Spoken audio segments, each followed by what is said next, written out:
সবাইকে স্বাগত জানাচ্ছি অমর একুশে বইমেলায় RTVর বিশেষ আয়োজন আমা কবির আমন্ত্রণে। আজ আমার সাথে আছেন এই সময় একজন গুরুত্বপূর্ণ কবি উম্মে রায়হানা। রায়হানা কেমন আছেন? ভালো। উম্মে রায়হানার নতুন কবিতার বই এবার বইমেলায় প্রকাশিত হচ্ছে, ঐতিহ্য করছে বই। বইটার নাম কি, কিভাবে বইটা পরিকল্পনা করলেন? বইটার নাম একটু কঠিন, খটোমটো একটা নাম, মাংসাশী ধুতুরার ঘ্রাণ।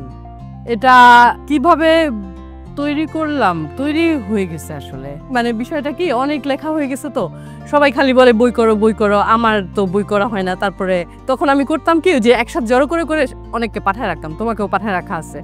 তো এরকম হইতে হইতে তারপর সবাই আমাকে অনেক পেয়ে বসলো। তো আমার বন্ধুরা মানে এক ধরনের তৈরি করে ফেলছে বিষয়টা আর কি। তোমার কবিতা লেখার শুরুটা আসলে কিভাবে হয়েছিল এবং কোন মুহূর্তে তুমি বুঝলা যে কবিতা যে একটা মাধ্যম, এটা তোমার মাধ্যম? এইটা খুব মজার। আমি এখানেই ইউনিভার্সিটিতে আমার সেকেন্ড মাস্টার্স করতেছিলাম। তো তখন পড়াশোনার অনেক চাপ ছিল, আবার তখন আমি অলরেডি বিবাহিত, আমার সংসার, বাচ্চা আছে, থিসিস, এটা ওইটা, বাচ্চার স্কুল। তো তখন কিছু পড়তে পারতাম না, পড়া মাথায় ঢুকতো না। তখন আমি অনেক কবিতা পড়তাম। তো তখন অনেক কবিতা পড়তেছি, এই জন্য কবিতা লেখা আসতেছে তো লিখতেছি। আর তখন তো একটা সুবিধা ছিল যে পত্রিকায় বা কোনো লিটল ম্যাগাজিনের কারোর সাথে বন্ধুত্ব করতে হবে না, পত্রিকায় পাঠাইতে হবে না, তুমি ফেসবুকে যা দিয়ে দিলা, তোমার কবিতা হয়ে গেল। ফেসবুক একটা কারণ, মানে ধরো আমার কবি হয়ে ওঠার পিছনে। বা ফেসবুকে ক্রেডিট। হ্যাঁ, এইটা জানতে চাই যে কখন তোমার মনে হলো তুমি নিজের স্বর বা নিজের কণ্ঠটা যে তুমি চিনতে পারলা যে এইটা আসলে আমার কবিতা এমন? কবিতায় যে আমার জীবনের একটা প্রধান প্যাশন বা কবিতায় আমার অবলম্বন বা কবিতায় আমার মাধ্যম, এটা আমি খুব রিসেন্টলি বুঝতে পারছি। আরো আগে যখন ধরো আমি 10-12 বছর ধরে লেখালেখি করি, কবিতা আমি 10-12 বছর ধরে যখন লিখতেছি এবং ওইটা সাস্টেইন করে যাচ্ছে আমার সাথে। আর কবিতা লেখা তো সহজ, ধরো এত সরঞ্জাম লাগে না, তোমার ক্যামেরা লাগবে না, লেন্স ঠিক করতে হবে না, তুমি কাগজ কলমও লাগবে না, এখন ইভেন ফোনের মধ্যে লিখে ফেলা যায়, অনেক সহজ। ওই কারণে কবিতা লেখাটাও হয়েও গেছে এবং এখন মনে হচ্ছে যে এত লেখা হয়েছে, এগুলো তো দারুণ, মানে আসলে থাকা উচিত। এরকম মাংসাশী ধুতুরার ঘ্রাণ, এই বইটার ফ্ল্যাপ লিখেছেন কবি সুব্রত আগাস্টিন গোমেজ এবং তিনি খুবই ইন্টারেস্টিং কয়েকটা লাইন লিখেছেন। তিনি লিখেছেন যে উম্মে রায়হানা খেলতে খেলতে লেখে কবিতা বা হয়তো গান, এই খেলা সদর্থক, তৎসময় বললে বলা যায় স্ফূর্তি, হয়তো ফরাসির সিলভার লাইনিং দিতে এলভিতাল। বস্তুত এই মানে এলভিতালের সাথে তুলনা করছেন আসলে। এই সহজাত স্বতঃস্ফূর্তি মজ্জাগত নৃত্য এতটাই প্রবল যে আমার জানা মতে ছন্দে কোনো প্রাতিষ্ঠানিক আয়ত্তি ব্যতিরেকেই সে অক্ষর, মাত্রা, স্বরে দিব্যি লিখে চলে, প্রায় কোনো পদস্খলন ব্যতিরেকে ভারী অবাকলা। এই যে পূর্তি, এই যে অর্গানিক একটা মামলা, এটা হলো মানে উম্মে রায়হানা বা আমাদের মুমুর কবিতার একটা বৈশিষ্ট্য। আমরা যদি আপনার কবিতাটা একটু শুনি। লেখাটা একটা সহজ সরল লেখা আর কি।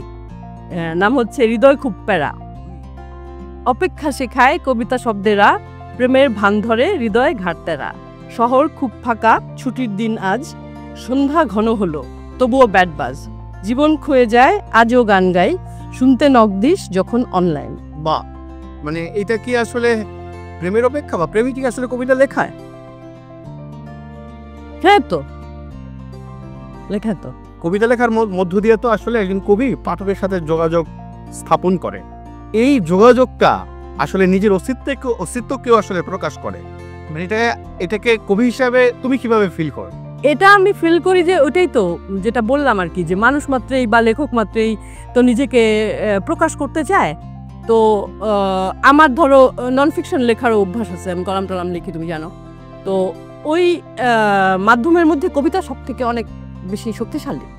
অনেক অল্প কথায় তুমি অনেক বড় বোধ নিয়ে তুমি খেলা করতে পারো, প্রকাশ করে ফেলতে পারো। এবং এটা এক ধরনের এসকেপও, মানে লাইক এসকেপ ফ্রম জীবন যন্ত্রণা। হ্যাঁ, তুমি লিখে ফেললা, তখন তোমার একটা যন্ত্রণা কমে গেল। একটা জিনিস তোমাকে টর্মেন্ট করতেছে, তুমি যখন কবিতাটার মধ্যে ওইটা উগড়ে দিতে পারো, তখন তুমি এক ধরনের রিল্যাক্সড হয়ে যাও। দারুণ।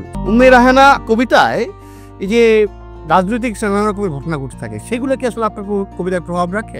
আসলে রাজনৈতিক বা যেটা নিয়ে আমার মনে হয় ভয়েস রেজ করা দরকার, সেটা নিয়ে আমি আসলে কলামই লিখি। কবিতা আমি আসলে লিখি অনেক বেশি আর অন্যান্য ফিলিংস, যেমন ধরো প্রেম, যেমন ধরো দুঃখ, যেমন ধরো বিরহ, এই ধরনের আরো অনেক ইমোশনস আছে না মানুষের, সেগুলোকে হচ্ছে এক ধরনের রিলিজ করার জন্য হয়তো কবিতা লিখি। কিন্তু ধরো গিয়ে যে আমার যেটা মনে হচ্ছে যে অনেক জনগুরুত্বপূর্ণ ইস্যুজ, তখন আমি আসলে কলাম লিখে বা লিখে যে ভয়েস রেজ করা দরকার এরকম ভাবে লিখি। ওইটা তার মধ্যে কবিতা যে আসে না তা তো না, কিন্তু সেটা অনেক এরকম ভাবে আসে অ্যাবস্ট্রাক্ট ভাবে। যেমন ধরো যে তাজরিন গার্মেন্টসের 11 বছরে একটা বই বেরিয়েছে, ওইখানে আমার একটা অনুবাদ করা কবিতা আছে আর একটা আমার নিজের লেখা। তাজরিন গার্মেন্টস যখন ঘটে, তাজরিনের ঘটনাটা এতই ভয়াবহ, এই পেইন তুমি কিভাবে সামলালা একদম। এবং সেটা তো তুমি খবর লিখে, নিউজ লিখে, ফিচার লিখে পারবা না। তোমার কবিতায় তুমি যখন কবিতা লেখো, তুমি কি কি সীমাবদ্ধতা আসলে ফেস করো? না, খুব একটা সীমাবদ্ধতা ফেস করি না, যেরকম আসে সেরকমই লিখি আসলে। ইনফ্যাক্ট আমি ধরো 10 বছর কবিতা লেখার পরে কবিতা এডিট করতে রাজি হয়েছি। এর আগে আমি কবিতা এডিটও করতাম না। মাংসাশী ধুতুরার ঘান যে বইটা করছে, এই বইটাতে পাঠক আসলে কি পাবে বলে তুমি মনে করো? পাঠক কেন পড়বে বইটা? আসলে আমার কবিতার পাঠক তো আমার বন্ধুরাই। আমার কবিতা আমার কবিতার যারা আমাকে চেনে তারা এই কবিতা পড়ে, তো তারা আমার অনেকগুলো কবিতা একসাথে পাবে। এর বেশি আর কি 2 মিনিটের মধ্যে পাবে, 2 মলাটের ভিতরে পাবে। আর যারা প্রেমের কবিতা পছন্দ করে তারা সুন্দর সুন্দর কবিতার লাইন পাবে, এটুকু বলতে পারি। তুমি লেখালেখির জন্য কেমন পরিবেশ চাও? ধরো তুমি নিজের মনের মতো একটা পরিবেশ তুমি কি আমাদেরকে বলতে পারো যে এরকম হলে তুমি আসলে অনেক লিখবা, অনেক লেখা হবে তোমার? আমার তো মোটামুটি আমি পরিবেশ যেরকম চাই, যে আমার নিজের একটা ঘর, নিজের একটা মিউজিক সিস্টেম, নিজের একটা ওয়াশরুম, নিজের একটা ডেস্ক, ঠিকঠাক লাইট, এগুলো থাকবে। এগুলো আমি আসলে বানায় নিতে পারি। আমার চাওয়া তো খুব সামান্য, অনেক বেশি কিছু না। ফলে আসলে ওই এনভায়রনমেন্ট আমি বানাইনি। মানে হয়তো ওই যে ওইটাই একা থাকতে পারলে লেখা যায়। আমি একা থাকি, ফলে আমার লেখা ব্যাহত হয় না খুব একটা। তোমার ফ্ল্যাপের মধ্যে সুব্রতদা লিখছে এই বই তোমার পেটের শয়তান, এইটাকে তুমি আসলে কিভাবে নিয়েছো বা কি বলবা এই বিষয়ে? এখন ক্রিয়েটিভিটিকে, হ্যাঁ, কবিতাকে সন্তান হিসেবে দেখার ট্রেন্ড তো আছেই। ফলে কবিতার সাথে তো সন্তানের একটা মানে বিষয় আছেই। পেটের সন্তানকে মায়েরা সবসময়, আবার মায়েরাও তো সন্তান নিয়ে আবার অতিষ্ঠও থাকে একই সাথে। মায়েরা তো সবাই পেটের শয়তানই বলে, তো সুইট একটা এক্সপ্রেশন। আর মানে এই তোমার প্রিয় কবি কারা আসলে? এখন অনেক প্রিয় কবি তো বলে শেষ করা সম্ভব না। কাকে বলবো না তো বিপদ হয়ে যাবে না? বিপদ হয়ে যাবে না। অনেক ধন্যবাদ, অভিনন্দন নতুন বইয়ের জন্য। অনেক ধন্যবাদ আমাদেরকে সময় দেওয়ার জন্য। আমরা এই আয়োজনটা শেষ করি একটা র্যাপিড ফায়ার রাউন্ড দিয়ে। আমরা যাব উম্মে রায়হানের সাথে র্যাপিড ফায়ার রাউন্ডে। এই রাউন্ডে তোমাকে যেই শব্দগুলো বলা হবে সেটা নিয়ে তোমার মাথায় যা আসে তাই বলবা, দেরি করা যাবে না, দ্রুত বলতে হবে, কারণ 90 সেকেন্ডের মধ্যে পুরো ব্যাপারটা ঘটতে হবে। প্রথম শব্দ প্রেরণা। অনেক, বহু। প্রিয় শব্দ প্রভু। প্রিয় রং হলুদ। যে মৌসুমে বেশি লেখো? এরকম কিছু নাই। প্রিয় সাহিত্যের চরিত্র? অনেক তো, মানে হঠাৎ করে। প্রিয় গান? এটাও তো অনেক। লেখার জন্য প্রিয় জায়গা? নিজের ঘর। লেখার সময় পছন্দের খাবার বা পানীয়? দুধ, সিগারেট। সবচেয়ে বেশি লিখেছো কোন জায়গায়? এরকম কিছু নাই, মানে সব জায়গায় একই রকম। চলচ্চিত্র যা প্রভাবিত করেছে? কাঞ্চনজঙ্ঘা অনেক প্রিয়। উম্মে রায়হানা কবি। পিতৃত্ব? সুন্দর। মাতৃত্ব?